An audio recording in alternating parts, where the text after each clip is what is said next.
இயேசு கிறிஸ்துவின் இனிய நாமத்துக்கு மகிமை உண்டாவதாக. ஆண்டவராகிய இயேசு கிறிஸ்துடைய வார்த்தை நம்மளோடு பேசும்படியாக இன்றைக்கு நாம் யூடியூப்ல சேனலில் கலந்திருக்கிறோம். இந்த நாட்களிலே கூட தேவன் நம்மளோடு பேசுவார். அவர் பேசுகிற தேவன் அவருடைய வார்த்தை வழியாகவும், தேவன் சொப்பன வழியாகவும், தரிசனம் வழியாகவும் அநேக ஜனங்களுக்கு அவர் பேசிக் கொண்டிருக்கிறார். மனம் திரும்புங்கள், பரலோக ராஜ்யம் சமீபமாய் இருக்கிறது. பாவத்தை விட்டு பாவத்தோடு இணைந்து வாழ்கிற பிள்ளைகளுக்கும் தேவன் சொல்லுகிறது என்னவென்றால், நீங்கள் மனம் திரும்பி கர்த்தருக்காக எழும்புங்கள், தேவனுக்காக வாருங்கள், தெய்வத்துக்காக ஏதாவது நீங்கள் செய்ய வேண்டும் என்பதுதான் தேவனுடைய திட்டமாயிருக்கிறது. தேவனுடைய திட்டத்தின்படியும் தேவனுடைய சித்தத்தின்படியும் நாம் நடந்தோமானால் நிச்சயமாகவே இந்த பூமியிலே ஒரு வறுமை எல்லாம் மாறி நம்முடைய வாழ்க்கை செழிப்பாக மாற்றுவதற்கு தான் ஆண்டவராக இயேசு கிறிஸ்து இந்த பூமியிலே பிறந்திருக்கிறது என்பதை நீங்கள் புரிந்து கொள்ள வேண்டும்.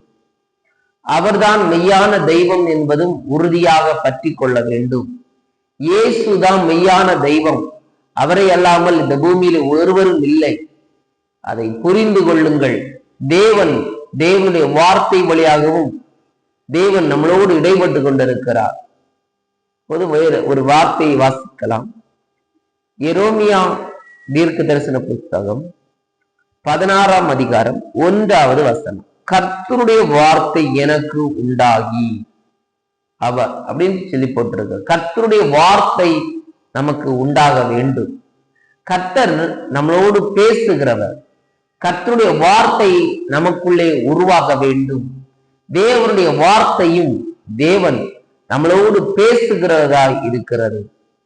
வேதாகத்தை படித்து படித்து இருக்கிறதை காட்டிலும் தேவனோடு பேசுகிற ஒரு அனுபவங்களோடு தேவனுடைய வார்த்தையை தியானிக்கிறவர்களாக நம்ம மாற வேண்டும். கர்த்தர் அது மூலமாக அநேக நன்மைகளை நமக்கு வைத்திருக்கிறார். அந்த வார்த்தையை நாம் பிடித்து கர்த்தருக்காக நின்றோமானால் நிச்சயமாய் தேவன் ஒரு பெரிய மாற்றத்தை ஏற்படுத்துவார். அதை விசுவாசியுங்கள். கர்த்தர் இந்த வார்த்தை மூலமாக உங்களை ஆசீர்வதிப்பாராக. ஆமென்.